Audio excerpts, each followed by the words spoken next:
All right. Shout out to Andrea Burkhart. She is definitely the MVP of this case. I appreciate what she's doing over on X. The link will be down in the description, as well as the link to her Google Drive and her Substack, where she keeps up with all of these things related to the Tyler Robinson case. Shout out to her. The ATF report for Tyler Robinson's case is now available. It's clearly a summary report that doesn't provide great detail, but it does have some new information. One bullet jacket fragment and 4 lead fragments were recovered during Charlie's autopsy. So now we know that we have bullet fragments, but we also know that Charlie had an autopsy. So that's going to be a problematic for the people that said he didn't have an autopsy. Let's go. The jacket is identified as coming from a 30 caliber class bullet. The jacket fragments shared class characteristics with Tyler Robinson's Mauser 95 rifle. So the rifle couldn't be excluded as having fired the bullet. So there we go.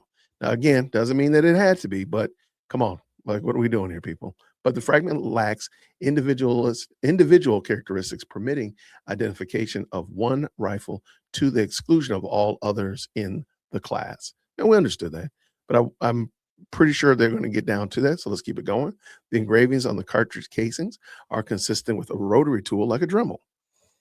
And I think that's what he was using to carve into the bullet casing. According to the motion, the state now wants to conduct virtual comparison microscopy, or VCM, on the jacket casings, the new technology in which the item is 3D scanned and virtually compared to a test rifle. Oh, okay. This might require the analysis to unfold deformed portions of the jacket, which could leave marks from the tool used to unfold the material. It could also potentially affect the structural integrity of the jacket fragment. An FBI analyst who received the fragment from the ATF noted that part of the jacket fragment has become detached in the packaging. The state also wants to do metallurgical testing of the lead fragment, the precise nature of which is unspecified. Okay. The defense filed on January 9th motion after they requested to be able to photograph the jacket casings in its current state and to attend or photograph any further testing. And its requests were denied. The motion is requesting that the testing not be allowed to proceed without these conditions in place to protect the defense's ability to evaluate the testing. All right, and so here's Andrea's Substack right here. I'll make sure the link is down in the description, as well as her X. Let's go ahead and give her a shout out there. Let's go ahead and jump into these comments real quick. What it says, I think they be better served to just let it go and focus on indisputable evidence. The new technology and VCM is going to go over the jury's head. I think that's probably a smart idea as well. Thank you from her.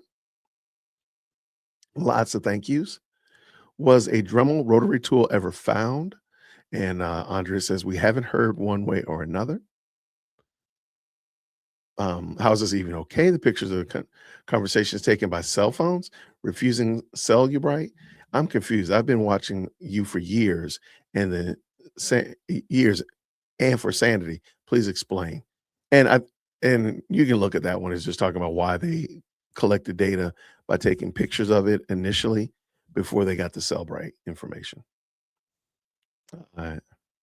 Do you know where the other search warrants are that people are referring to? I have 12-page one, but apparently there are like 16 more. All right. Lots of good back and forth, lots of good conversation. You can definitely check these out here. But I do think one of the big takeaways here, well, two of the big takeaways from this narrative. One, we know that so all the people that have been saying that Charlie Kirk didn't have an autopsy, there it is right there. It's right there. We also know that it was a 30 caliber bullet. There it is right there. So does that mean it was a 30-06? I don't know, but we do know what type of bullet it was now.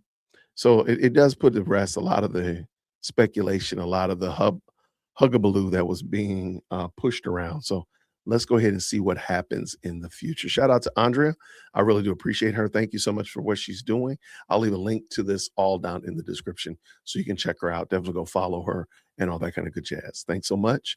And I'm looking forward to rocking with you all real soon. Grace and peace. Take care. Thank you so much for tuning in to another episode of the JWhit Podcast. If you enjoyed today's show, please do me a favor and hit me up with that 3-piece special. Like the video, subscribe, and of course, share it with somebody who would also enjoy this type of content. And make sure you leave a comment because I do pin the best comments to the top. So thank you so much for tuning in today. And until next time, everybody, grace and peace.